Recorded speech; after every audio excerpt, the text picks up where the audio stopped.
You know, my father, when I was a kid, he never invested into the market because he always saw it as gambling. And as Christians, we're counseled not to gamble. So he really That's right. saw that as a form of gambling because I don't know what my return is going to be. I can put in $50 today and it's worth $3 tomorrow. Um, but I certainly think that through education, through financial literacy when it comes to investing. So my father, he finally invested right before the financial crash, and he lost some money, and I had invested as well. And he said, "This is too much risk for me. I'm going to pull out."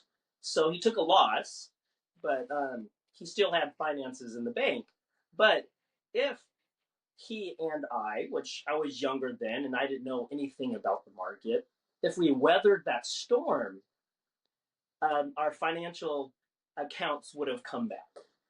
That's And right. and I think so many times what happens, and this is the risk people take, is they invest their money and then they're always watching the stock ticker going up and going down, up and going down, and they get scared, they get nervous, they pull out their money, or they feel like they're gambling. So, what would be the difference between? Because Yeah. I know somebody's probably Yeah. watching this, and I know you touched on it.